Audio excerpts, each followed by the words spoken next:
नमस्कार दोस्तों, एग्जाम का अंकश चैनल पे आपका स्वागत है। मैं हूं केदारनाथ मिश्रा। दोस्तों, यह समय हमारी डेली करंट अफेयर्स की वीडियो का है। आज है 12 सितंबर। तो चलिए 12 सितंबर की महत्वपूर्ण परीक्षा उपयोगी खबरों को देख लेते हैं। देखिए, आज की पहली खबर है 5 डिकेड्स इन पॉलिटिक्स किसकी आत्मकथा है। क्या है? 5 डिकेड्स इन पॉलिटिक्स। यह किसकी आत्मकथा है?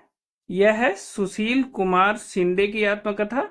यह जो है भारत के पूर्व गृह मंत्री हैं और महाराष्ट्र के रहने वाले हैं। महाराष्ट्र में ये कांग्रेस के बड़े नेता हैं।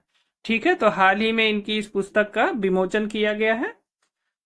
तो इसका नाम है 5 डिकेड्स इन पॉलिटिक्स। ठीक है ना। चलिए दूसरी महत्वपूर्ण खबर को देख लेते हैं। US news and world report के अनुसार 2024 में सर्वश्रेष्ठ देशों की रैंकिंग में पहला स्थान किस देश का है? तो वह है स्विट्जरलैंड का। देखिए, एक US news and world report प्रकाशित होती है, उसके अनुसार जो है सर्वश्रेष्ठ देशों की रैंकिंग में पहला स्थान स्विट्जरलैंड का है, जबकि दूसरा स्थान है जापान का और तीसरा स्थान है यूएसए का। ठीक है ना। तो US news and world report के अनुसार 2024 में सर्वश्रेष्ठ देशों की रैंकिंग में पहला स्थान किसका है? स्विट्जरलैंड का है। ठीक है ना। चलिए तीसरी महत्वपूर्ण खबर को देख लेते हैं। हाल ही में किस राज्य ने जनजातीय विश्वविद्यालय स्थापित करने का निर्णय लिया है? तो वह है महाराष्ट्र। ठीक है, महाराष्ट्र ने हाल ही में जनजातीय विश्वविद्यालय स्थापित करने का निर्णय लिया है और यह कहा गया है कि जो विश्वविद्यालय स्थापित होगा उसमें 80% जो सीटें होंगी वह जनजातियों के लिए आरक्षित होंगी। ठीक है ना। तो जनजातीय विश्वविद्यालय स्थापित करने का निर्णय महाराष्ट्र सरकार ने लिया है। चलिए आज की चौथी महत्वपूर्ण खबर को देख लेते हैं। आज की चौथी महत्वपूर्ण खबर है 9 यार्ड साड़ीज के लिए सिंगापुर साहित्य पुरस्कार जीतने वाले लेखक का नाम क्या है? तो वह है प्रशांति राम। ठीक है ना। फिर से देखिए, 9 यार्ड साड़ीज यह एक लघु कथा है और इसके लिए सिंगापुर साहित्य पुरस्कार जीतने वाले जो लेखक का नाम है वह है प्रशांति राम। यह एक 32 वर्षीय महिला है और वहां की नानयांग टेक्निकल यूनिवर्सिटी में ये प्रोफेसर हैं। ये भारतीय मूल की हैं। ठीक है। तो इन्होंने 2023 में यह लघु कथा लिखी थी जिसके लिए इन्हें सिंगापुर साहित्य पुरस्कार से नवाजा गया है। ठीक है ना। चलिए आज की पांचवी महत्वपूर्ण खबर को देख लेते हैं। हाल ही में किस देश के साथ भारत ने ऐतिहासिक असैन्य परमाणु समझौते पर हस्ताक्षर किया है? तो वह देश है यूएई। अभी हाल ही में यूएई के सुल्तान भारत में आए थे और यूएई के साथ भारत ने ऐतिहासिक असैन्य परमाणु समझौते पर हस्ताक्षर किया है। यह इंपॉर्टेंट है क्योंकि यह एक असैन्य परमाणु समझौता है कि जिसमें हम परमाणु कार्यों को जो है केवल अपने ऊर्जा उत्पादन तक सीमित रख सकते हैं। उसका यूज जो है युद्ध कार्यों के लिए कोई निर्माण करने में नहीं करेंगे। तो यह असैन्य परमाणु समझौता यूएई के साथ हुआ है। यह इंपॉर्टेंट है। हाल ही में मतलब भारत और यूएई के बीच में ऊर्जा क्षेत्र में कुल 4 समझौते हुए हैं। याद रखिएगा कौन कौन से हुए हैं इसकी आवश्यकता नहीं है, कुल इतना याद रखिए कि भारत और यूएई के बीच में ऊर्जा के क्षेत्र में हाल में कुल कितने समझौते हुए हैं? तो वह 4 समझौते हुए हैं। इस संख्या को याद रखिएगा। ठीक है ना। और साथ ही असैन्य परमाणु समझौता हुआ है भारत और यूएई के साथ। ठीक। चलिए आज की छठवीं महत्वपूर्ण खबर देख लेते हैं। रूस ने किस नाम से अपना सबसे बड़ा नौसैनिक अभ्यास शुरू किया है? तो यह है ओशन 2024। ठीक है।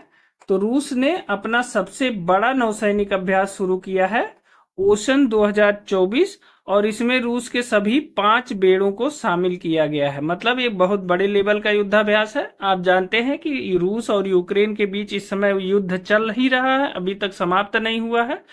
तो रूस ने अपना जो सबसे बड़ा नौसैनिक अभ्यास है वह शुरू किया है ओशन 2024 और इसमें रूस के सभी 5 बेड़े शामिल हैं। ठीक है ना। चलिए 7वीं महत्वपूर्ण खबर को देख लेते हैं। देखिए, यह भी इंपॉर्टेंट खबर है। संयुक्त राष्ट्र महासभा के 79वें सत्र की अध्यक्षता किसने की है? तो वह किया है फिलेमोन यांग ने। ठीक है, यह जो है कैमरून के पूर्व प्रधानमंत्री हैं। कौन? फिलेमोन यांग। संयुक्त राष्ट्र महासभा के 79वें सत्र को याद रखिएगा, 79वें सत्र की अध्यक्षता की है फिलेमोन यांग ने। कैमरून के पूर्व प्रधानमंत्री हैं ये। और यह जो महासभा है ये न्यूयॉर्क में चल रही है। ठीक है ना। और अगर आपसे कोई पूछे कि संयुक्त राष्ट्र महासभा की जो पहली महिला अध्यक्ष थी वो कौन थी, तो संयुक्त राष्ट्र महासभा की पहली महिला अध्यक्ष थी विजया लक्ष्मी पंडित जी। ठीक है, और इन्होंने 62वें सत्र की अध्यक्षता की थी। ठीक है ना। तो विजया लक्ष्मी पंडित जो है 62वें सत्र की अध्यक्षता इन्होंने की थी संयुक्त राष्ट्र महासभा के। और यह संयुक्त राष्ट्र महासभा की पहली महिला अध्यक्ष थी।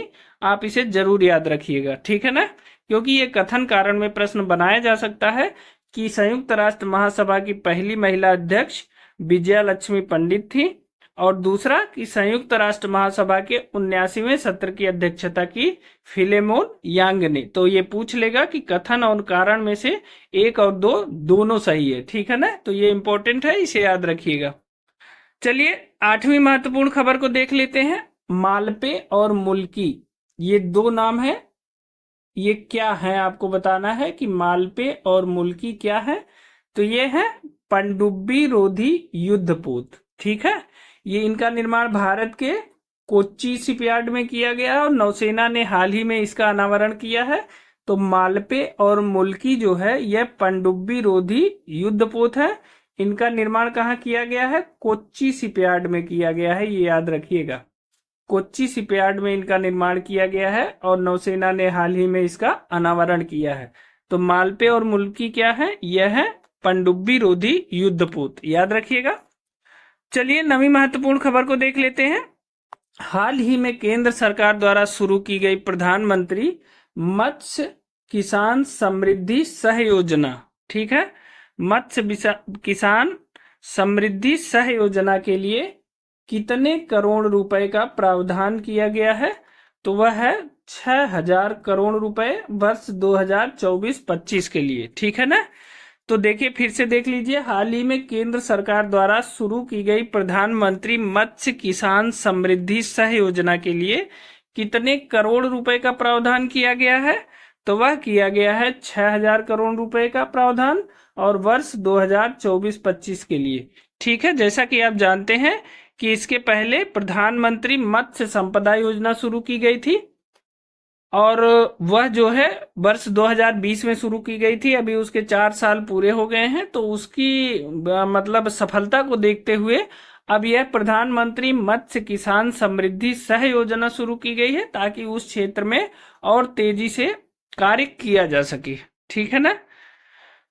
तो दोस्तों, ये थे आज के हमारे डेली करंट अफेयर्स के महत्वपूर्ण प्रश्न। देखिए, प्रश्न तो और रहते हैं, लेकिन हम केवल उन्हीं प्रश्नों को आप तक पहुंचाने का प्रयास करते हैं जिनको परीक्षा में पूछे जाने की संभावना ज्यादा है। अन्यथा अन्य प्रश्नों को हम आपके समक्ष प्रस्तुत नहीं करते हैं, क्योंकि उससे केवल डाइवर्जन होगा और वह परीक्षा में पूछे नहीं जाएंगे। ठीक है ना।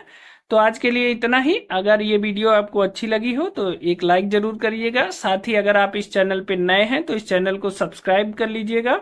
और अगर आप आरओ परीक्षा की तैयारी कर रहे हैं और प्री परीक्षा को लेकर सशंकित हैं, तो उसके लिए क्या स्ट्रेटजी बनाई जाए, उसके लिए एक वीडियो हमने परसों डाला था, कल सुबह डाला था, सॉरी। उस वीडियो को जाके आप देख लीजिए, और वहां से आपको ये पता चल जाएगा कि 3 महीने में हम कैसे आरओ की प्री परीक्षा को क्रैक कर सकते हैं।